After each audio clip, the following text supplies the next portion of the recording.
11:47 p.m., on the glass balcony of the Thorne estate.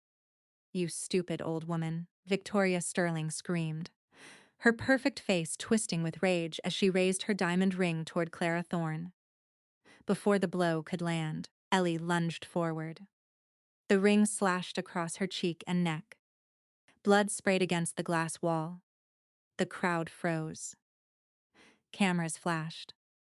Ellie clutched her throat, her trembling fingers turning red. Then the burning began. Victoria's smile vanished. Because the ring was not only sharp, it was poisoned. Across the balcony, Julian Thorne pushed through the screaming guests, his black suit stained with fury, his eyes terrifyingly still. "Who touched her?" he asked, his voice low enough to silence the entire room. Ellie collapsed before she could answer. And when the mafia boss discovered the maid had nearly died saving his mother, he uncovered a secret powerful enough to destroy 2 criminal empires. Stay with me, because this is where Elia's nightmare truly begins. The Thorne estate glittered that night like something out of a dream nobody could afford to have. String lights hung over the terraces. A string quartet played somewhere near the fountain. Champagne towers caught the light and threw it back in gold. Ellie kept to the edges of the room, the way she always did. She carried trays of canapes with both hands because one hand alone betrayed her. Her fingers trembled if she let them. A slow tremor that lived under her skin, like a current she could never quite switch off. She had learned to compensate, slow steps, careful grips. A slight limp she folded into her walk so it looked like nothing more than tired feet after a long shift. Nobody asked why a maid limped. Nobody asked much about the maids at all. "Watch where you're going," one of the senior staff hissed at her, brushing past with an empty tray of her own. "Last thing we need tonight is you dropping a glass in front of the cameras." Ellie said nothing. She had stopped defending herself months ago. It cost too much energy. And she needed every bit of it for the only thing that mattered. Her eyes found Clara Thorne across the room, the way they always did. The way they had every night since Ellie started working here. Clara stood near the balcony doors in a soft blue gown, turning a champagne glass slowly in her hand without drinking from it. She had a habit of doing that, a habit of forgetting where she was, then remembering, then forgetting again. The other staff treated her like furniture that occasionally needed dusting. Ellie treated her like a person. She crossed the room quietly and refilled Clara's water glass, even though no one had asked her to. "You're the girl with the limp," Clara said, smiling at her like they were meeting for the first time. They had met 100 times. "Yes, ma'am. Ellie," Clara repeated, pleased with the sound of it. "You have kind eyes. Thank you." "Ma'am," it was a small exchange. It always was. But Ellie held on to it the way she held on to most small kindnesses these days. Because they were rare. And because Clara never once looked at her like she was less than human. That alone made the bruises of every other interaction easier to carry. The crowd shifted toward the glass balcony as the engagement announcement drew near. Victoria Sterling stood at the center of it in a gown that probably cost more than Ellie would earn in 5 years, diamonds at her throat. A smile aimed at the cameras gathering below on the street. Clara wandered after the crowd, the way she did, drawn by the noise and the lights without quite understanding why. Ellie followed 2 steps behind, the way she always did, watching, waiting in case Clara needed steadying, needed water, needed someone to gently turn her away from a staircase she shouldn't attempt alone.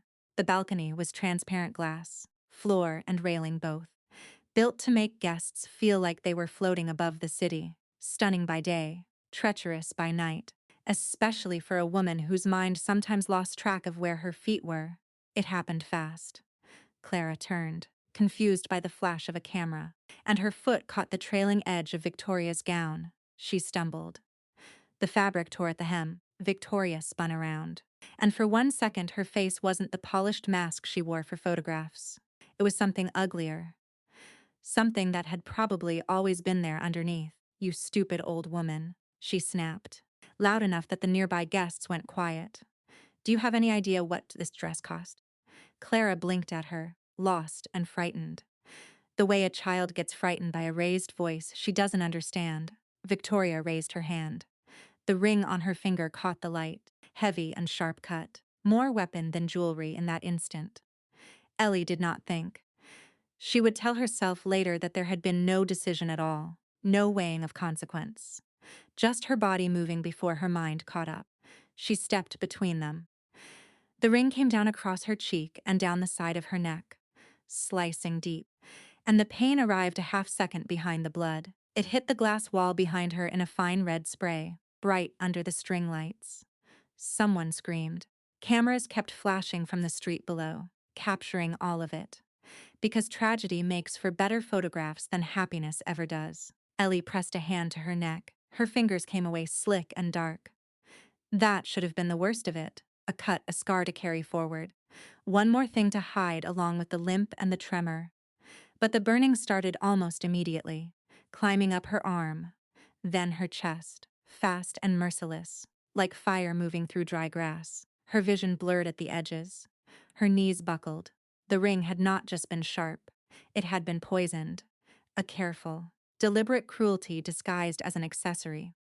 And Ellie understood in the last clear second she had that something far darker than a torn gown had just happened on that balcony. She heard footsteps, fast and heavy, cutting through the screaming crowd.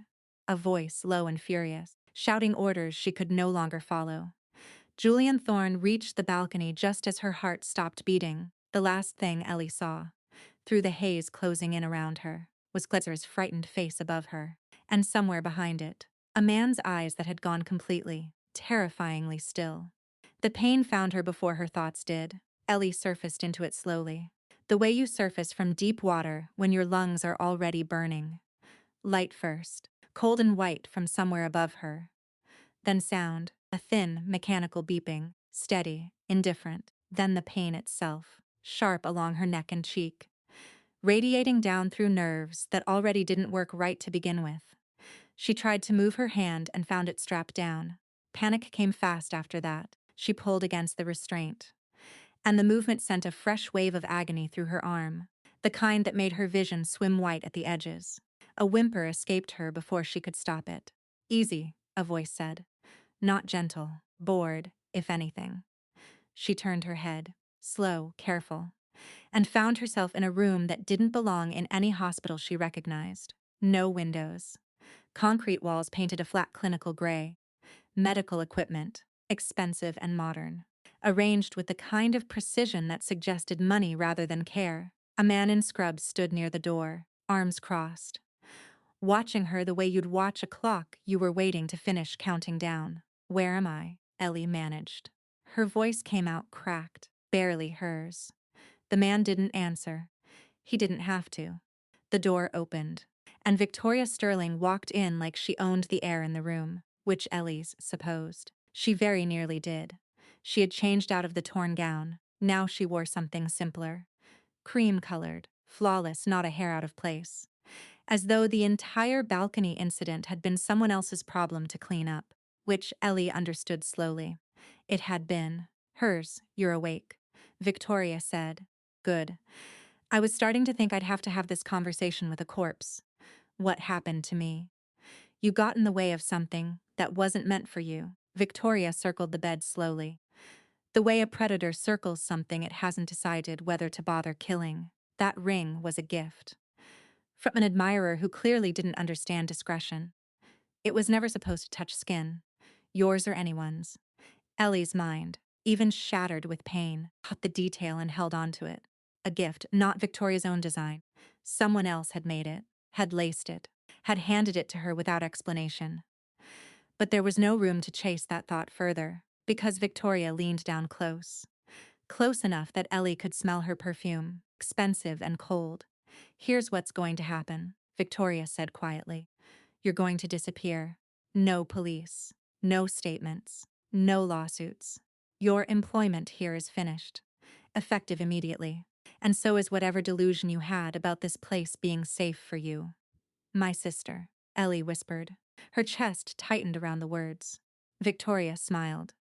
And it was the worst thing Ellie had seen all night. Worse than the ring coming down. Worse than the blood on the glass. "Your accounts are already frozen. Every cent. Including the ones funding her treatment." She straightened, smoothing her sleeve. If you say one word about tonight to anyone, the hospital gets a call, and your sister's life support gets a very different kind of attention. Do you understand me? Ellie couldn't speak. She nodded, because nodding was all she had left. Good girl, Victoria said, and walked out. The door clicked shut, and Ellie lay there in the gray room with the beeping machine and the restrained hand, and she let herself cry. Finally, the way she hadn't allowed herself to in years. Not since the night the Sterlings had put a bullet through the car that should have killed her. The night that left her hand shaking and her leg dragging and her old life burned down to nothing. She had run from them once, hidden inside the one place they couldn't touch, and somehow they had found her anyway. Reached into the one fortress she trusted, and taken even that. She thought of her sister's small, pale face, the IV lines, the hopeful way she always asked when Ellie was coming back to visit. Ellie had nothing left to give her. No money, no plan, no strength. She was still crying, quiet and exhausted. When she became aware that the room had changed somehow, a shift in the air, a presence, she turned her head and found him. Julian Thorne stood near the wall, half in shadow, dressed in the same black suit from the gala, though the jacket was gone now, sleeves rolled to the forearm. Blood, not his own, she realized, still marked the cuff of his shirt. She had no idea how long he'd been standing there. Long enough, apparently, to hear everything. He looked at the two armed men stationed by the door and said nothing. He simply looked. They left without a word, the door shutting softly behind them. And then it was only the two of them in the room, and the steady beep of the monitor. Julian crossed to the bed slowly. He didn't speak right away. He looked at the bandage on her neck, at the restraint on her wrist. And something passed behind his eyes that Ellie couldn't name, not pity. Something closer to fury, banked down and controlled. He unbuckled the restraint himself, careful, deliberate. As though her hand were something breakable he didn't trust anyone else to handle. You don't need that, he said. His voice was low, quiet, in the way that dangerous things are quiet. Why are you here? Ellie whispered. Because you almost died saving my mother, and I intend to know exactly who would do that for a woman she barely knows. He knelt by the bed then, which surprised her more than anything else that had happened that night. Mafia bosses didn't kneel. Not for maids. Not for anyone. He reached out, slow enough that she could have pulled away if she wanted, and wiped a tear from the unbandaged side of her face with his thumb. Victoria told you your accounts are frozen. He said it wasn't a question. Ellie's breath caught. You heard that? I heard all of it. His jaw tightened. I heard her threaten a dying child to keep you quiet. I want you to understand something, Eleanor, because I think no one has told you this in a very long time. You are not nothing. You are not trash to be managed and discarded. What you did tonight, throwing yourself between my mother and that ring, that took more courage than most of the men who work for me will ever show in their lives. She didn't know what to say to that. No one spoke to her like that. No one in this house had looked at her as anything other than scenery in years. Julian reached into his jacket and produced a folded paper, setting it gently on her lap. Toxicology report, he said. That poison on the ring, military-grade neurotoxin, untraceable through normal channels. Designed to stop a heart within minutes and leave almost nothing behind for an autopsy to find. Ellie stared at it, her mind, trained for years to follow numbers and patterns no matter how much her body hurt, already working despite the pain. Victoria didn't make that, she said slowly. No, Julian agreed. She's cruel. She's spoiled. She is not capable of synthesizing something like this. And she has no reason to murder my mother before our wedding even happens. Someone handed her that ring. Someone wanted my mother dead tonight, and wanted it to look like Victoria's doing. He watched her face carefully as he said it, the way a man watches for a reaction he already half expects. Tell me who you really are, Eleanor, he said quietly. Because a maid does not recognize a neurotoxin delivery system on site, and you just did. I saw it in your eyes the moment you read that page. Ellie closed her eyes. Every instinct she'd built over the past 2 years told her to lie, to deflect, to keep hiding the way she had been hiding since the Sterlings put a bullet through her old life. But something about the way he'd knelt beside her bed, The way he'd dismissed armed men without a word, the way his anger had been for her and not at her, made the old instinct feel suddenly very tired. "I used to be a forensic accountant," she said softly. "I traced money for a living. Dirty money, mostly. Cartel accounts. Shell companies. Places people thought they could hide what they'd stolen." Julian's expression didn't change, but something in his posture sharpened. Attentive. "The Sterling cartel," she continued. "I found what Victoria's family was really funding. Trafficking routes disguised as shipping logistics. I built the case that would have ended them." Her voice shook. "They found out before I could hand it over. They shot up my car. I survived. My hand didn't. My leg didn't. I've been hiding ever since. Taking work no one would think to look for me in." "And you chose my house," Julian said, "because it's the one place the Sterlings can't walk into and take what they want." Ellie whispered. "Or so I thought." Julian was quiet for a long moment, studying her the way he'd study an opponent who had just revealed a hand far stronger than expected. "You hid a federal case against my fiancé's family inside my own home," he said slowly. "And instead of letting them quietly finish what they started 2 years ago, you threw yourself in front of a poisoned ring to save my mother." "I didn't think about it," Ellie admitted. "I just moved." Something shifted in his face then. Not softness exactly. Respect, maybe. The kind that didn't come easily to a man like him. "That," Julian said quietly, "is exactly the kind of person worth protecting." He stood, and for the first time since she'd woken in that cold room, Ellie felt something other than fear settle over her. Not safety. Not yet. The night had taught her better than to trust that word too quickly. But something close to it. Something that felt, for the first time in 2 years, like she wasn't entirely alone in carrying the weight of what she knew. The engagement ended the next morning, and it ended loudly. Julian called a press conference on the front steps of the Thorne estate. The same steps where photographers had gathered for what should have been an announcement of marriage. Instead, he stood in front of the cameras, calm, unreadable, and stated that the engagement to Victoria Sterling was terminated, effective immediately, due to what he called an act of violence unbecoming of anyone associated with this family. He said nothing about the poison, nothing about the neurotoxin or the larger plot.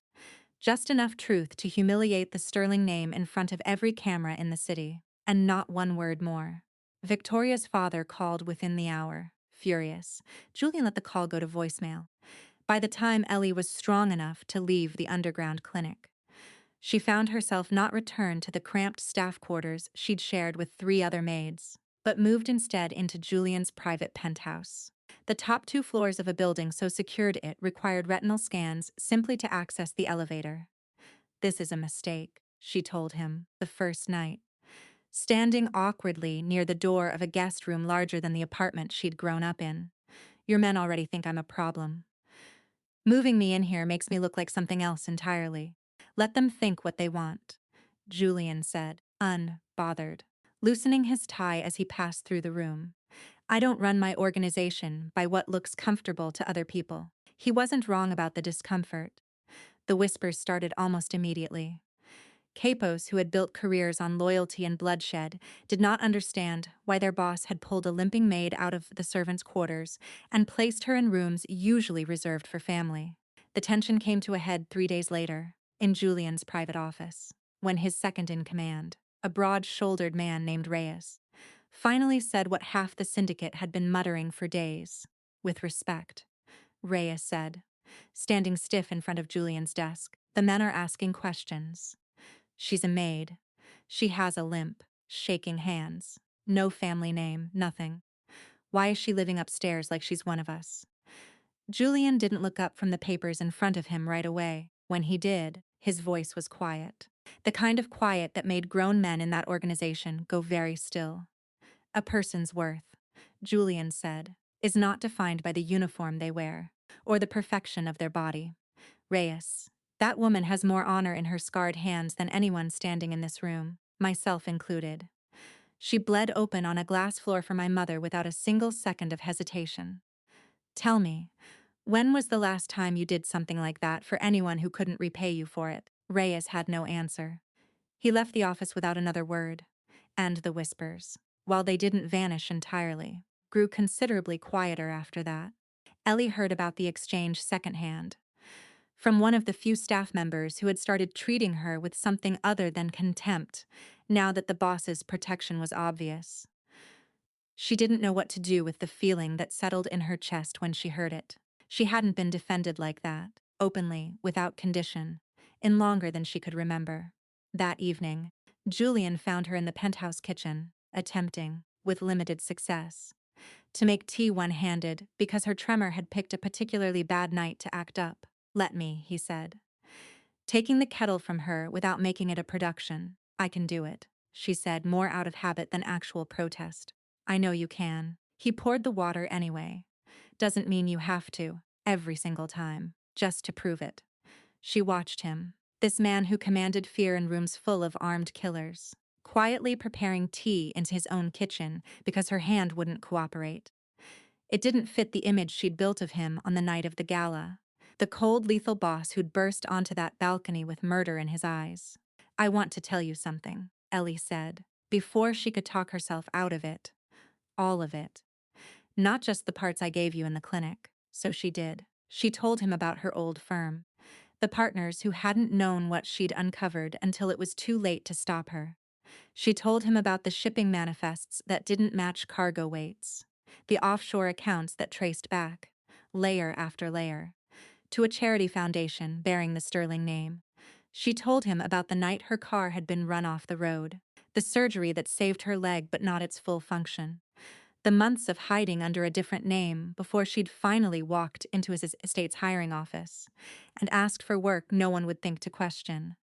Julian listened to all of it without interrupting, and when she finished, he didn't offer comfort or sympathy, which she appreciated more than she expected to. He simply asked questions, sharp, precise. The questions of a man assembling a case rather than consoling a victim. "Your sister," he said finally. "Tell me about her." "Sophie, she's 14. Leukemia diagnosed 2 years ago.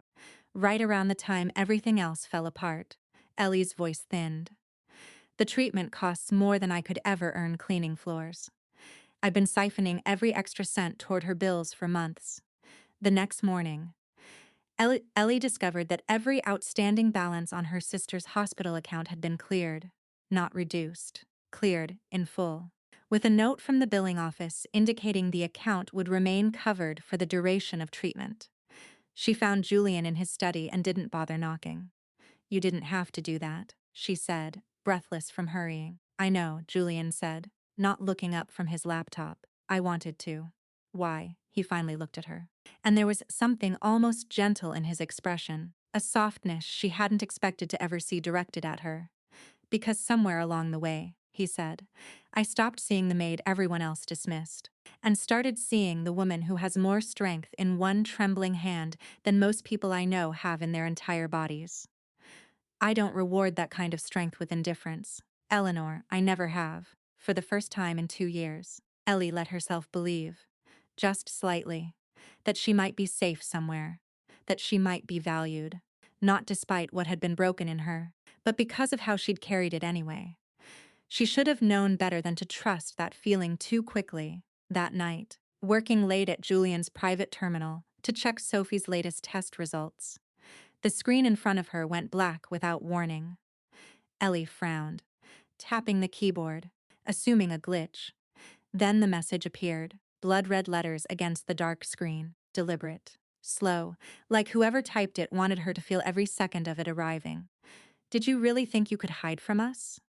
Whistleblower. Ellie's hand, already unsteady, began to shake harder than it had in months.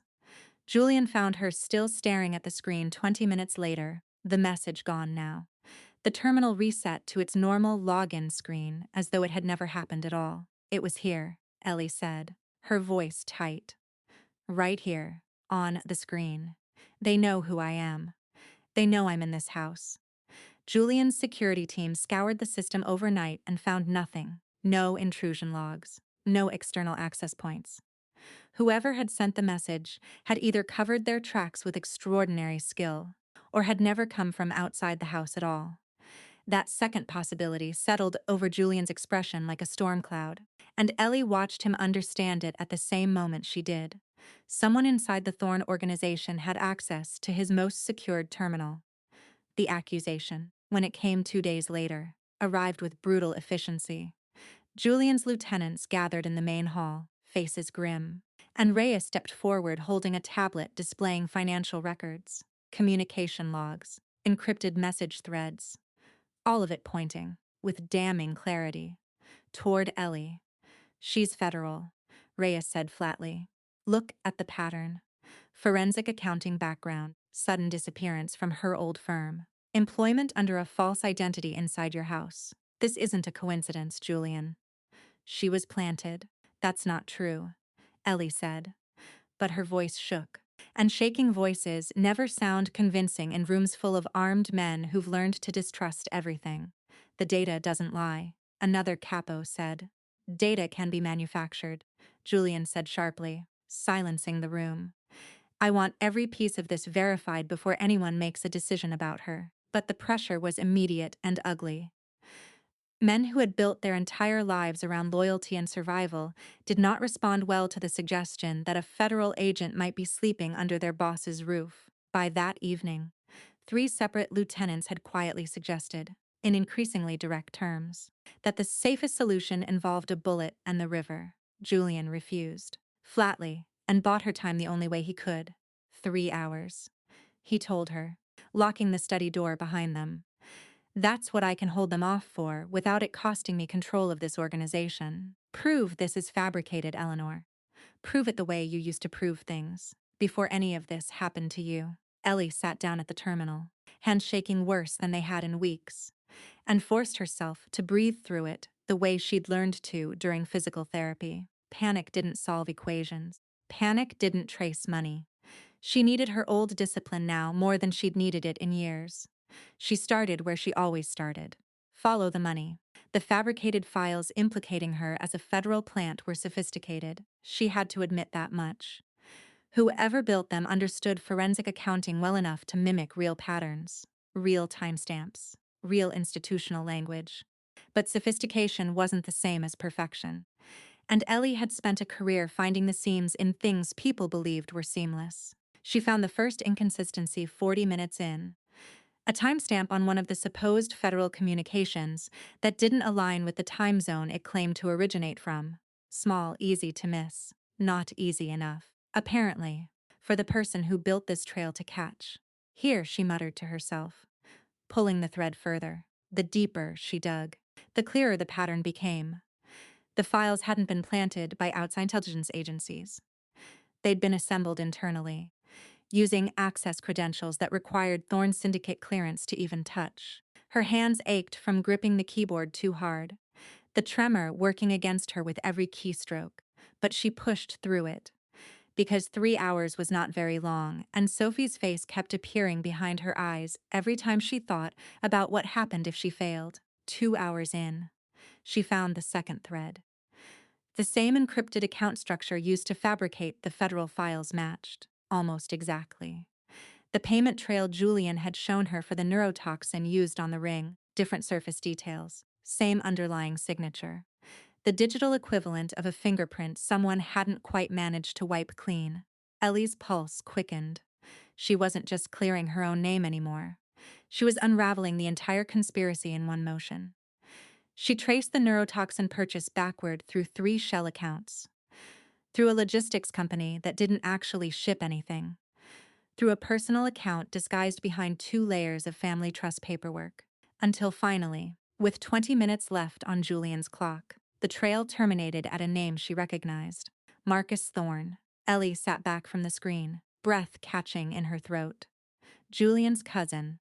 His underboss. A man who had stood beside Julian at every major event for the past decade, trusted enough to carry keys to rooms even Reyes didn't have access to. It made a terrible kind of sense once she saw it laid out. Marcus had the clearance to plant fabricated files implicating her. He had the access required to authorize the kind of specialized purchase that produced military-grade poison disguised as jewelry. He had motive. if power was what he wanted. Motive that made Victoria's cruelty look almost incidental by comparison. A useful weapon rather than the true architect behind it. Ellie's fingers flew across the keyboard, compiling the evidence into a single file. Hands trembling so badly now that she had to retype half her sentences. But she didn't stop. She couldn't stop. Julian needed to see this before his men decided 3 hours had run out. She hit save. Reached for the send command that would route the file directly to Julian's secured device. Finger hovering a half second from the button, the study door exploded inward off its hinges. Splinters scattered across the floor. And 3 armed men in black tactical gear poured into the room before Ellie could even process what was happening. She shoved back from the desk, heart slamming against her ribs, reaching desperately for the laptop to protect what she'd found. A gloved hand closed around her wrist before she could touch the keys, wrenching her up out of the chair with brutal efficiency. Looking for this, a voice said from the doorway, calm, almost amused. Marcus Thorne stepped into the ruined study, dressed casually, as though he'd simply strolled over from another part of the house rather than orchestrated an armed breach. He smiled at her, the kind of smile that made the blood in her veins run cold. "You always were too clever for your own good, Eleanor," he said softly, glancing at the laptop screen still glowing with the evidence she'd spent the last 3 hours assembling. "Pity, I almost respect it." Behind him, his men forced her hands behind her back, binding her wrists with the kind of efficient cruelty that told her this wasn't their first time. Ellie's mind raced, desperate, searching for any leverage, any words that might buy her even another minute. "Julian will know," she gasped. "He'll see the data the moment he checks the system." Marcus's smile didn't waver.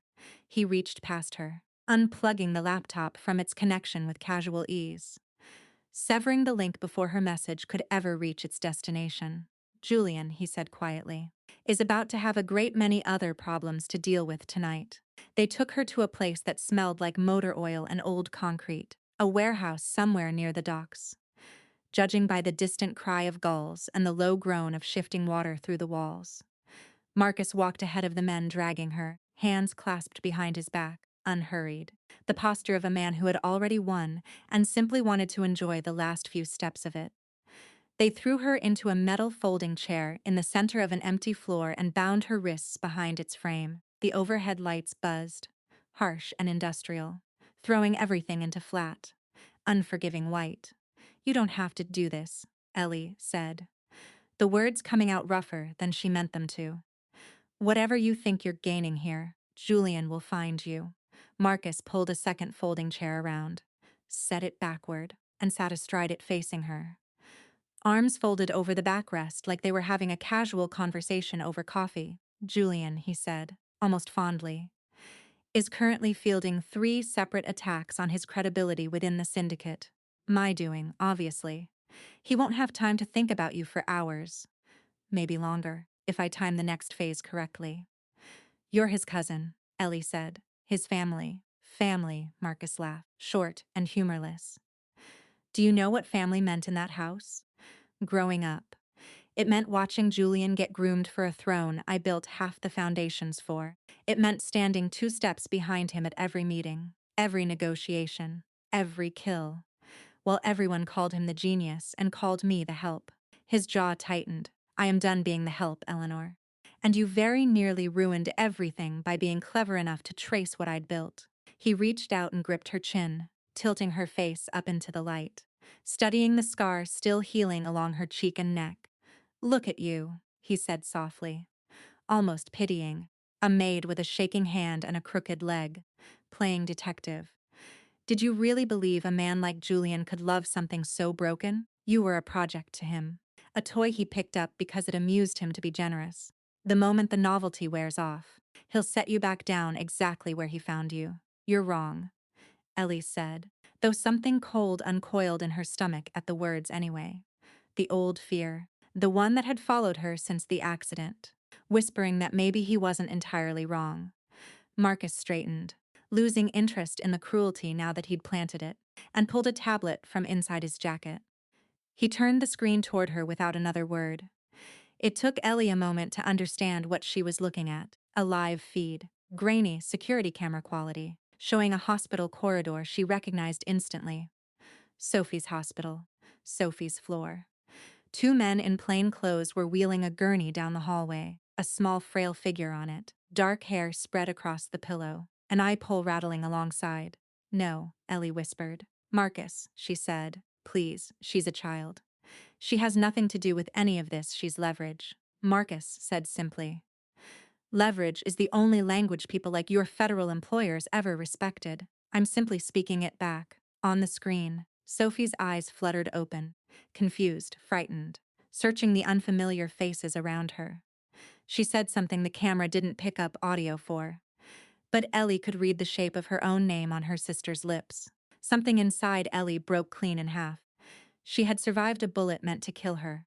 She had survived 2 years of hiding, of scrubbing floors with a trembling hand, of swallowing humiliation because the alternative was losing the only family she had left. She had thrown herself in front of a poisoned ring without a second of hesitation, because some part of her had already decided that her own safety mattered less than protecting people who couldn't protect themselves. But watching Sophie wheeled away on that screen, helpless and afraid, Ellie felt the floor of her own resolve give out entirely. "Stop this," she said, voice cracking. "Whatever you want, I'll give it to you. I'll sign anything. I'll say anything. Just let her go." "In time," Marcus said, tucking the tablet away.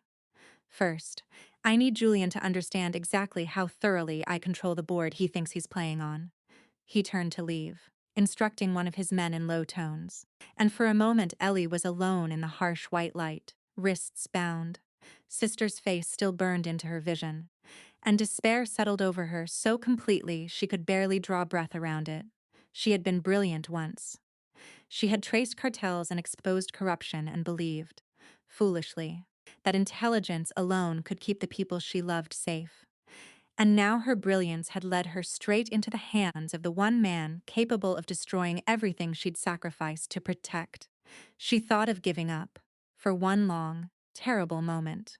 Sitting bound in that cold warehouse, she let herself imagine simply going limp, letting whatever happened next happen. Because the fight had finally outpaced what she had left to fight with. Then she thought of Clara, touching her cheek with such gentle wonder despite the fog clouding her memory. She thought of Julian kneeling beside her hospital bed, unbuckling a restraint with his own hands because he refused to let her be treated like something broken and discarded. She thought of Sophie's small, hopeful voice asking when Ellie was coming back to visit. The despair didn't vanish. But underneath it, something harder began to surface. Not hope, exactly. Something closer to fury. She tested the zip ties at her wrist, feeling for any give, and found none. Her eyes scanned the room instead, searching. The way she'd trained herself to search financial records for the one detail that didn't fit. A water station sat against the far wall. Plastic cups and a glass pitcher left behind by whoever had used this warehouse before tonight. It wasn't much, but it was something.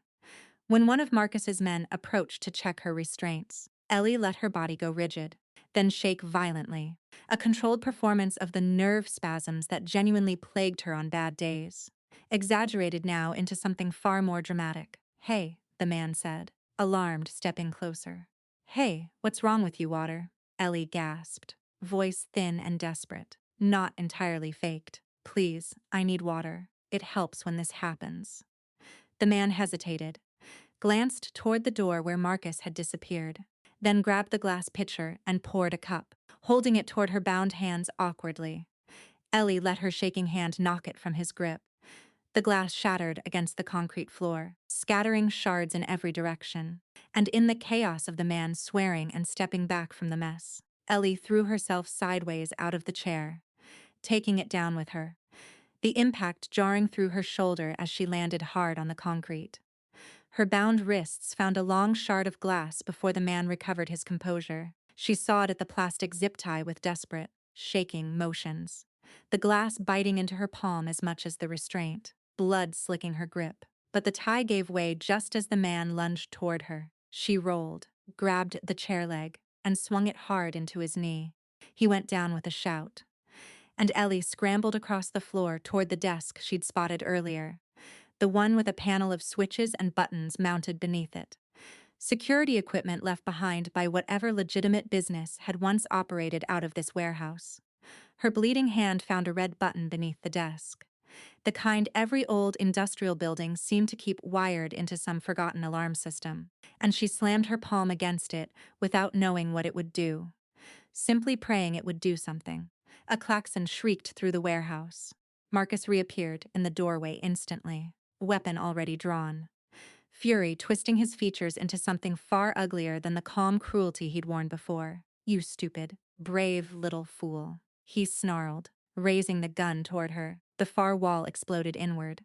Spotlights flooded through the broken windows, blinding white, accompanied by the deafening roar of helicopter rotors overhead. Glass rained down across the warehouse floor as armed men in black tactical gear poured through the new opening, moving with a precision and ferocity that told Ellie exactly who had sent them before she even saw his face. Marcus fired once, wild before diving for cover, and in the chaos of the assault, he vanished through a side exit, swallowed by the night before Julian's men could close on him. Julian himself reached her seconds later, pulling her up out of the rubble and broken glass, hands moving over her with frantic urgency, checking for wounds, for the source of the blood soaking her sleeve. "I'm fine," Ellie gasped, though she barely believed it herself. "Julian, they took her. They took Sophie. I watched them wheel her out of the hospital. You have to." "I know," Julian said grimly, already pulling his radio to his mouth, barking orders even as he guided her toward the breach in the wall. "We're already moving on it. I promise you. Eleanor, we are already moving." The penthouse felt like a war room by midnight, monitors lining the walls, maps spread across every flat surface. Julian's most trusted lieutenants moving through the space with the kind of grim efficiency that came from years of practice managing crisis. Ellie sat at the center of it, hand bandaged, hair still damp from a hasty shower meant to wash away the blood and glass dust, and for the first time since the warehouse, she let herself think clearly instead of simply surviving moment to moment. "He'll move her," Ellie said, staring at the layout of Sterling Holdings projected across the largest screen. Marcus isn't stupid. He knows Julian's men will tear apart every property connected to him by morning. He'll have already shifted her somewhere off the books, which means we need to find the money, Julian said, watching her with an intensity that had nothing to do with doubt and everything to do with trust. "You're the only person in this room who can trace it fast enough to matter," Ellie nodded, pulling a laptop toward her despite the ache still radiating up her bandaged hand. "I need access to Sterling's offshore structure. The real one, not the public-facing accounts." Julian crossed to her side instantly, pulling a chair close, setting up a secondary terminal mirrored to her workstation. "Tell me what you need, and it's yours." What followed was unlike anything Ellie had experienced in her old career, where she'd worked alone in a sterile office, building cases brick by brick with no one but herself to catch her mistakes. Here Julian moved beside her without ego, without the need to dominate or direct, simply asking what she required and providing it instantly, his network of contacts and resources bending entirely around her expertise. When her hand shook too badly to type accurately, he didn't take over for her, didn't push her aside the way so many men in her old life had when her disability became inconvenient. Instead, he adjusted the keyboard angle, brought her a brace she hadn't known the house even possessed, and waited, patient, while she found her rhythm again. "You don't have to do that," Ellie murmured at one point, watching him quietly adapt the workspace around her limitations without comment. "I know," Julian said, echoing the words he'd used about her sister's medical bills. Days that felt like a lifetime ago now. I want to." Hours passed in that rhythm, his strength and resources meeting her precision and intellect. Until somewhere past 3 in the morning, Ellie found the thread she'd been hunting. "There," she said, sitting up straighter despite the exhaustion dragging at her shoulders. A shell account in the Caymans, linked through 3 layers of holding companies. But the signature matches the same pattern from the neurotoxin purchase. This is Marcus's structure, not Victoria's family's official accounts. "Can you freeze it?" "I can do better than freeze it." Ellie's fingers moved faster now, adrenaline burning through the fatigue. "I can trace every account connected to this signature and lock all of them simultaneously, before anyone has time to react and move the money elsewhere." It took another 40 minutes of meticulous work, Julian feeding her access codes acquired through channels Ellie didn't ask too many questions about. Before the final piece fell into place, Ellie hit execute, and across 17 different offshore accounts, billions of dollars in sterling and Marcus held assets simply ceased to move. "It's done," she said, breathless. "Every account tied to that network is frozen. Marcus can't pay his mercenaries. He can't pay anyone." Julian was already moving, radio in hand. Voice clipped and certain as he relayed the development to his men positioned across the city. Within the hour, intelligence came back confirming what they'd hoped. Without access to funds, Marcus's hired forces grew desperate, and desperate men talked. A location surfaced. A private dock on the city's industrial waterfront, isolated, easily monitored. The kind of place chosen by someone who believed himself untouchable rather than someone genuinely strategic. "He wants a trade," Julian said, reading the message that had come through Marcus's intermediary. "Your testimony recanting everything you found about him, in exchange for your sister." "He's lying," Elise said immediately. "He'll take whatever I give him and still hurt her, or me, or both." "I know," Julian said, "which is why we're not negotiating. We're taking her back." The convoy assembled within the hour, armored vehicles moving through empty pre-dawn streets, Julian and Ellie in the lead car, a tactical team trailing behind with the kind of disciplined silence that spoke to years of operating exactly this way. "You don't have to come," Julian said quietly, watching her check the strap on a bulletproof vest 2 sizes too large for her frame. "I can bring her back to you." "She's my sister," Ellie said simply.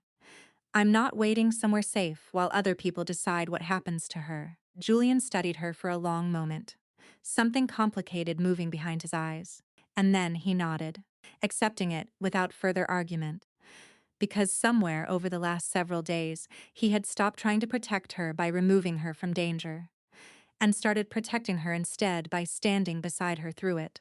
The docks were quiet when they arrived, fog rolling thin off the water, the kind of stillness that felt deliberately staged. Marcus's men waited near a row of shipping containers, Sophie visible between them, small and pale, wrapped in a blanket someone had at least bothered to provide. Ellie's chest tightened at the sight of her sister, alive, frightened, but unharmed. The exchange unfolded with the careful choreography of men who didn't trust each other. Words traded across the open space, weapons visible but lowered, until finally Marcus's lieutenant gestured Sophie forward. She ran the moment her feet were free, crossing the distance in a sprint despite her weakened condition, throwing herself into Ellie's arms with a force that nearly knocked them both over. "I knew you'd come," Sophie whispered into her shoulder, voice shaking. "I knew you would." Julian's men moved with practiced precision, securing the perimeter, watching for the betrayal everyone half expected and that, this time, didn't come. Marcus's people retreated into the fog without further incident, and within minutes the convoy was moving again, Sophie wrapped in blankets in the back seat, finally blessedly safe. Julian wrapped his coat around Ellie's shoulders as they climbed into the lead vehicle, pulling her close against his side. And for one long, quiet moment, exhaustion and relief overtook everything else. "We won," Ellie murmured, half disbelieving. "We did," Julian agreed, pressing his lips briefly to the top of her head. Together, it felt, for that fragile stretch of road, like the nightmare had finally ended. Then Julian's phone rang. He answered without thinking, expecting an update from his security team. And Ellie watched his expression shift the instant Marcus's voice came through the line, calm, almost cheerful, utterly unbothered by the loss he'd just suffered. "Congratulations," Marcus said. "You got the girl back. Very touching. Look up at the sky, cousin." Julian's eyes snapped toward the windshield a half second before the world came apart. The explosion hit the Thorne estate from miles away, but the shockwave of light was visible even from the convoy's position on the waterfront road, a brilliant orange bloom rising against the pre-dawn sky, followed almost instantly by the low, rolling boom of the detonation reaching them across the distance. "That's the compound," Julian said, voice gone flat with disbelief. "That's my mother's house." The radio in the front seat erupted with chaos, voices overlapping, reporting structural collapse. Fire spreading through the east wing. The kind of devastation that meant whoever had planted those charges had wanted total destruction, not a warning shot. Clara, Ellie breathed, gripping Sophie tighter against her side even as her mind raced toward the older woman. Gentle and confused and utterly unable to defend herself from anything like this. She's not in the main compound, Julian said, already redirecting the driver. Voice sharpening into the cold control Ellie had first seen on the night of the gala. She was staying at the guest residence near the eastern gate for the renovation. We need to confirm she's clear. They reached the estate grounds within minutes, the convoy weaving past emergency vehicles already converging on the burning compound, smoke billowing black against the lightning sky. Julian's guards had Clara loaded into a secondary vehicle near the gate, confused and frightened by the chaos but physically unharmed. When the convoy pulled alongside, Julian, Clara said, reaching for her son with trembling hands the moment he appeared at the car door. What's happening? There's so much noise I don't understand. I've got you, Julian said, pulling her gently from the vehicle, intending to move her into the more heavily armored car at the center of the convoy. We're leaving right now. You're safe. I promised the shockwave from a second. Smaller blast hit the perimeter wall behind them, close enough that the concussion knocked several of Julian's men off their feet. And in the disorientation that followed, Julian made the only choice a man like him would ever make. He threw his body over his mother's, shielding her from the debris raining down around them. Ellie, scrambling out of the lead car with Sophie still pressed against her side, saw it happen in fragments, the way trauma always arrives in fragments. The flash of movement as Julian covered Clara. The distant glint of light off a scope positioned somewhere on the rooftop of a building beyond the estate wall, a sniper's nest set up with patient, deliberate planning long before tonight's chaos began. Julian, get down, Ellie screamed, the warning tearing out of her before conscious thought caught up. It came too late.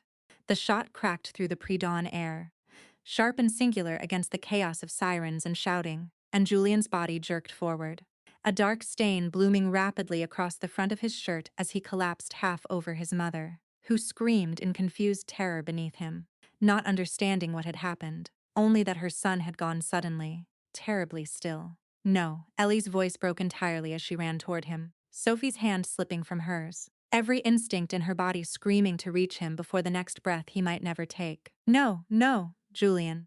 She dropped to her knees beside him, hands pressing instinctively against the wound, blood welling hot and fast between her fingers. The same fingers that had once traced cartel money with surgical precision now desperately, uselessly trying to hold a man's life inside his chest. Stay with me, she gasped, voice cracking apart. Julian, stay with me, please. His eyes found hers, unfocused, fading, his lips moving with effort around words she could barely hear over the chaos. Ellie, he managed, barely a whisper. I'm here, she said, tears streaming freely now, mixing with the blood on her hands. I'm right here. His eyes rolled back before he could say anything more, his body going slack beneath her hands. And Ellie's scream tore through the smoke-filled air, raw and broken. The sound of someone watching the last solid ground beneath her feet give way entirely. She had no time to process it further. The third catastrophe arrived within seconds. Heavily armed men in black tactical gear pouring over the perimeter wall in disciplined formation, moving with the same lethal precision Julian's own men had shown at the warehouse. Except now they were the ones doing the dying. Private military contractors. Professional, ruthless, clearly well-funded despite the frozen sterling accounts, which meant Marcus had anticipated this contingency and prepared for it separately. Julian's remaining guards fought back desperately, but they were outnumbered and caught entirely off guard, mourning their fallen boss even as they tried to defend the survivors around them. One by one, Ellie watched them fall, gunfire echoing across the estate grounds in a relentless, deafening rhythm. Sophie, run, Ellie screamed, shoving her sister toward the tree line even as rough hands closed around her own arms, dragging her backward from Julian's unmoving body. No, let go of me. Ellie fought against the grip with everything she had left, kicking, twisting, screaming his name into the smoke-filled chaos, watching his still form grow smaller as the mercenaries hauled her toward a waiting vehicle. Julian, Julian, Please, she caught one final glimpse of him through the haze, blood pooling dark beneath his body, his mother sobbing helplessly beside him, surrounded by the wreckage of an estate that had, until tonight, felt like the safest place in the world. Then a black bag descended over her head, and the world went dark. The sound of Julian's name still tearing raw from her throat as the vehicle doors slammed shut around her. The bag came off her head in a room with no windows. Concrete walls. The same flat gray as the clinic where this had all started, though this place felt colder somehow. Stripped of even the pretense of medical care, a single bulb hung from the ceiling, swinging slightly, casting long shadows that moved like something alive across the floor. Ellie's hands were bound in front of her this time, zip ties biting into wrists already raw from the warehouse. Her knees ached from where she'd been forced down onto the concrete. Somewhere beyond the door, she could hear footsteps, voices, the low hum of machinery she couldn't identify. She had no idea how long she'd been here. Hours, maybe. Long enough for the adrenaline to burn out and leave her shaking with something closer to despair than fear. Julian's still body kept appearing behind her eyes every time she blinked, the blood between her fingers. The way his eyes had rolled back before he could finish whatever he'd been trying to tell her. She didn't let herself cry. Not yet. Crying took energy she needed to survive whatever came next. The door opened, and Victoria Sterling walked in. She looked different than she had at the gala. Different even than she had in that first cold clinic. The polish was still there, the expensive clothes, the perfect hair. But something underneath it had hardened into something uglier. Something that didn't bother hiding itself anymore now. That there was no audience left to perform for. "You look terrible," Victoria said, almost conversationally, circling Ellie's chair the way she had circled the hospital bed weeks ago. "Where's my sister?" Ellie said, voice hoarse. "Safe for now. Unlike your boyfriend." Victoria smiled, and Ellie felt the words land like a physical blow. "He's not dead," Ellie said, more to herself than to Victoria, holding on to the sentence like the only solid ground left in the room. "He's not." "Not yet," Victoria agreed, and snapped her fingers toward the door. A folder landed in Ellie's lap, and with bound hands she fumbled it open. Heart hammering. Photographs spilled out, grainy, clearly taken without consent, showing Julian on a hospital bed somewhere, tubes running into his arm, a ventilator forcing air into lungs that weren't managing it on their own. The sight of it hollowed Ellie out completely. He looked smaller in the photographs than he had ever looked in life, pale still.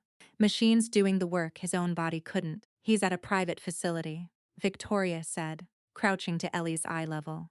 "One my family happens to control. And tonight, I'm going to walk in there and have someone unplug him. Unless you give me something I want very badly." "Anything," Ellie whispered, and meant it completely. Every last shred of pride and resistance burned away by the photograph in her lap. Victoria produced a single sheet of paper, dense with text, and held it out. "A confession," she said. "You orchestrated everything.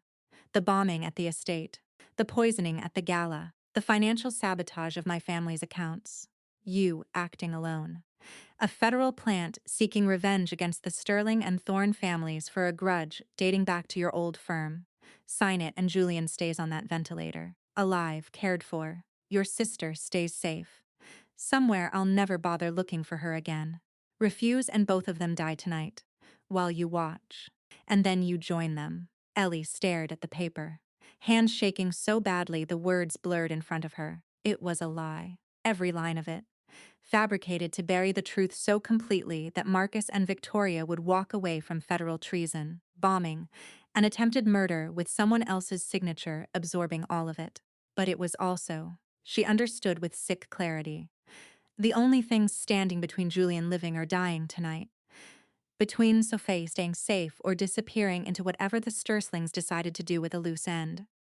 She thought of every choice that had brought her here, leaving her old firm with evidence that should have ended the Sterling cartel years ago, choosing Julian's estate because it felt safe, throwing herself between Clara and that ring without a single second of hesitation, because some part of her had always believed protecting the people she loved mattered more than protecting herself. That part of her hadn't changed, not even now. broken and exhausted, and staring down the barrel of a lie that would erase everything she'd ever fought for. She signed the paper. Victoria took it back with a satisfied smile, folding it carefully into her jacket like something precious. Smart girl. I almost feel bad for you. Almost. She turned toward the door, paused, and looked back at the PMC commander stationed near the entrance. His face unreadable behind tactical gear. Take the Clumsy Maid to the river, Victoria said, voice light, almost bored, as though ordering dinner rather than a death. Put a bullet in the back of her head, and let her sink. No body, no problem. The commander nodded once, and Victoria walked out without a backward glance, leaving Ellie alone with men who had clearly done this kind of work before, and would do it again tonight without losing a moment of sleep over it. They hauled her up by the arms, dragging her toward a windowless transport van waiting in an underground garage, and Ellie went without fighting, because there was nothing left inside her to fight with. Julian was dying, or already gone. Sophie was somewhere she couldn't reach. The confession that would bury the truth forever was already folded inside Victoria's jacket. For the first time since the night on the glass balcony, Ellie felt entirely, completely defeated. The van doors slammed shut, sealing her into darkness. And somewhere beneath the despair, a small, stubborn voice that sounded a great deal like the woman she used to be whispered that defeat only counted if she stopped breathing before someone proved her wrong. The van rattled through the city for what felt like a long time, Ellie's wrists still bound. Two armed men seated across from her in the cramped cargo space, neither of them speaking. Both of them treating the job ahead with the flat professionalism of men who had stopped feeling anything about this kind of work years ago. She thought about her sister's laugh. She thought about Clara's gentle fingers on her scarred cheek. She thought about Julian kneeling beside her hospital bed, unbuckling a restraint with his own hands. The van entered a long tunnel, the kind that ran beneath the river separating the industrial docks from the rest of the city. Fluorescent lights strobing past the small reinforced window in steady rhythm. Then, without warning, every light in the tunnel went dark. The van jolted as the driver braked hard, swearing, and Ellie heard the screech of tires somewhere ahead. Multiple vehicles, multiple engines, converging fast. What the hell? One of the guards muttered, reaching for his radio. Emergency halogens flickered on along the tunnel ceiling a moment later, casting everything in dim amber light. And through the small window, Ellie saw the van had come to a stop in the center of a gridlock that hadn't existed 30 seconds earlier. Black SUVs, a dozen of them, maybe more, blocked the tunnel in both directions, headlights cutting through the gloom. The rear doors of the transport van wrenched open. Ellie braced herself for whatever came next, certain it could only mean Marcus's people had intercepted her for reasons she didn't want to imagine. Instead, she found herself staring at polished black dress shoes, the hem of a dark suit jacket, and an umbrella held in one gloved hand against rain that wasn't falling. Her eyes traveled upward, and her breath caught entirely in her chest. Julian stood in the tunnel entrance, alive, pale beneath a layer of careful bandaging visible at his collar, holding himself with the controlled stillness of a man managing serious pain and refusing to show it. A suppressed pistol rested in his other hand, low and ready. Julian, Ellie whispered, certain for one disorienting second that grief had finally broken her mind enough to conjure him out of nothing. I told you, he said quietly, voice rough but unmistakably, impossibly his, that I don't reward strength like yours with indifference. He moved past her into the van before she could fully process that he was real, dealing with the two guards in a brief, brutal exchange that ended almost as quickly as it began. His movements slower than they would have been before the bullet, but no less precise. Outside, his men were already engaging the rest of the convoy, gunfire echoing sharp and contained through the tunnel's concrete walls, the kind of disciplined, overwhelming force that came from a man who had spent his entire life preparing for exactly this kind of war.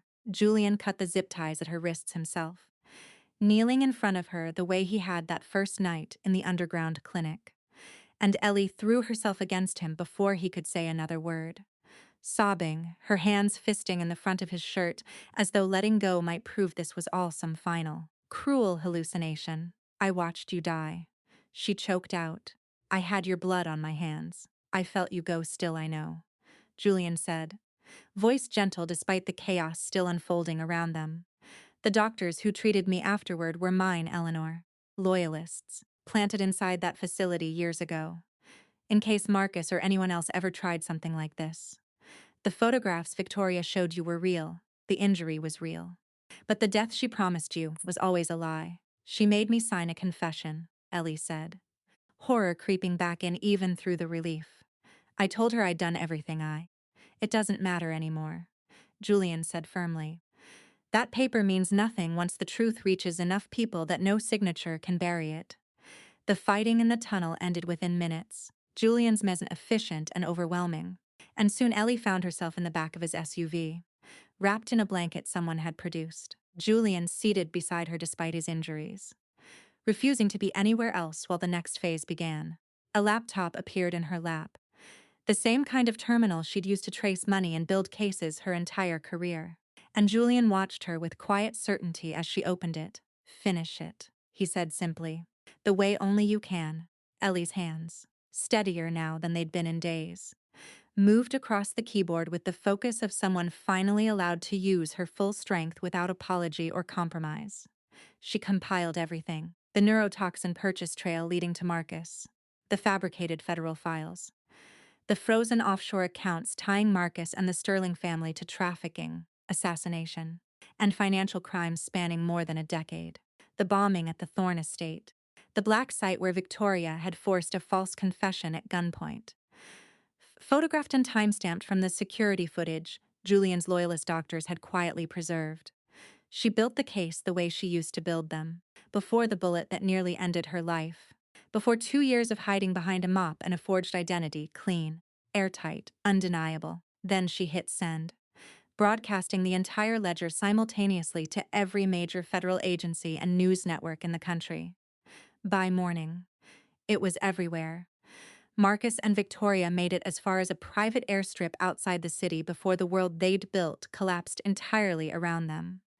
They boarded the jet in the gray hour before dawn, certain that money and connections would carry them out of the country before the broadcast Ellie had unleashed finished doing its damage. The pilot waited until they were both seated, doors sealed, before turning slowly in his chair to face them. Evening, he said, and Marcus recognized him a half-second too late, one of Julian's most trusted enforcers, placed inside the Sterling family private staff months ago, waiting patiently for exactly this moment. Federal agents were waiting on the tarmac when the cabin door finally opened.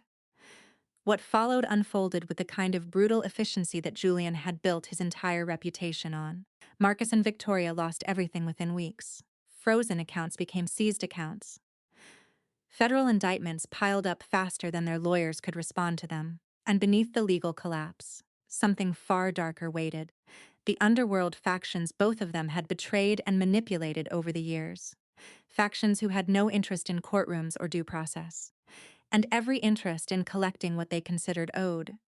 Ellie never learned the precise details of how it ended for either of them, and she found, somewhat to her own surprise, that she didn't need to. What mattered came after. Julian spent the following year dismantling the parts of his own empire he'd built his name on. The drug routes, the weapons trafficking, the dealings that had made the Thorne name something people whispered with fear rather than respect. He rebuilt it, piece by piece, into something legitimate, a logistics and shipping empire that employed thousands, paired with a philanthropic foundation that funneled resources toward exactly the kind of people the old organization had once trampled without a second thought. He stood before a board of elite directors on the 1-year anniversary of that night in the tunnel, dressed sharply, the scar from the sniper's bullet hidden beneath his collar, but never forgotten. True power isn't how hard you can strike down your enemies, he told the room, voice steady. Certain power is who you are willing to step in front of, to take the blow instead of them. My wife taught me that. The words settled over the room, and over Ellie, seated near the back, with a warmth that still surprised her every time he used it. She had become the company's chief financial officer within months, her old skills finally given the freedom and respect they'd always deserved. Her trembling hand no longer something to hide behind careful angles and quiet shame. She kept a custom cane now, silver-tipped, sturdy enough to support the limp she'd spent 2 years disguising as exhaustion. She wore it the way Julian wore his scars, openly, without apology. Sophie thrived under treatment that never again hinged on whether Ellie could scrape together enough money fast enough, her hair growing back slowly, her laugh returning more often than not, filling rooms that had once felt too quiet, and Clara, whose memory continued its slow, gentle fade, still recognized one thing with perfect clarity every time Ellie sat beside her in the sunlit garden behind the estate. "You're the girl with the kind eyes," Clara said one afternoon, months after the board meeting, reaching out with fingers that trembled now nearly as much as Ellie's once had, tracing the line of the scar still visible along her cheek. "That's right," Ellie said softly, taking her hand. "You are a brave, beautiful girl," Clara whispered, the words arriving with the same gentle wonder they always had, untouched by whatever else the disease had taken from her. Ellie smiled, leaning back into the warm afternoon light, and felt rather than saw Julian approaching across the lawn, his footsteps unhurried. Certain, the way they always were now that there was nothing left to fight for except the quiet, ordinary moments most people never had to earn the hard way. He pressed a kiss to the top of her head, settling beside her on the garden bench, his hand finding hers, scarred fingers wrapping carefully around her trembling ones, holding steady where steadiness was needed, and yielding gently where it wasn't. They had broken something that night on the glass balcony. Something old and cruel that had decided long ago whose suffering mattered and whose didn't, whose worth could be measured by a uniform or a tremor or a limp, and whose worth simply existed, whole and undeniable, the moment someone finally chose to see it, in its place. They had built something new, not perfect, not without its scars, visible and otherwise, but honest, and steady, and entirely their own. Clara's hand stayed gentle against Ellie's cheek a moment longer, and somewhere above the garden, the late afternoon sun caught the silver tip of the cane resting against the bench, bright and unhidden, exactly the way Ellie had finally learned to carry every part of herself. This story is designed as cinematic long-form entertainment and may contain exaggerated emotions, dramatic coincidences, or heightened tension to create a more engaging experience for viewers. Certain scenes have been intentionally intensified for storytelling and emotional impact. And so as Ellie sits in that quiet garden, no longer hiding her trembling hands, no longer disguising her limp, and no longer apologizing for the scars life carved into her, we are left with a truth far deeper than revenge, danger, or power. This story is not only about a mafia boss who saved a maid, or a broken woman who exposed a deadly conspiracy. It is about the kind of courage the world often fails to recognize. Ellie was dismissed because of her uniform, underestimated because of her body, and judged because of what had been damaged in her. Yet when the moment came, she proved that true strength does not always stand tall with a perfect body and fearless eyes. Sometimes true strength trembles. Sometimes it limps. Sometimes it cries in the dark, then rises anyway because someone else still needs saving. Julian began this story as a man feared for his power, his empire, and his name. But Ellie taught him that power means nothing if it only protects pride, money, and control. Real power is choosing to protect the vulnerable when no one is watching. Real love is not possession. It is not dominance. It is not owning someone's life. Real love is seeing someone the world has called broken and saying, "You are still worthy. You are still brave. You are still enough." Through Ellie, Julian learned that the strongest empire is not built on fear, but on loyalty, compassion, and the courage to change.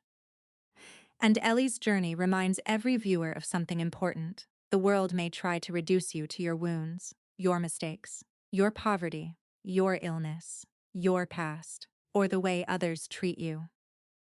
But none of those things define your worth. What defines you is what you choose to do when life gives you every reason to give up. Ellie chose kindness when she had been given cruelty. She chose truth when silence would have been safer. She chose to protect Clara, Sophie, and Julian, even when protecting them cost her blood, freedom, and almost her life. The lesson of this story is simple, but powerful. Never mistake gentleness for weakness.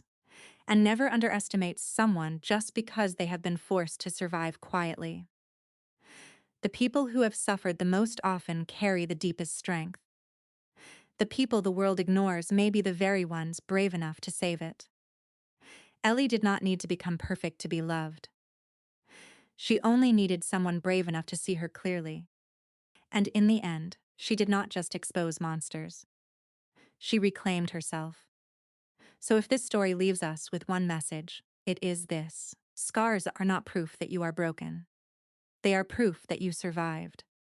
And sometimes, the most powerful love story begins when one person finally looks at another and sees not damage, not weakness, not shame, but a heart that refused to stop fighting.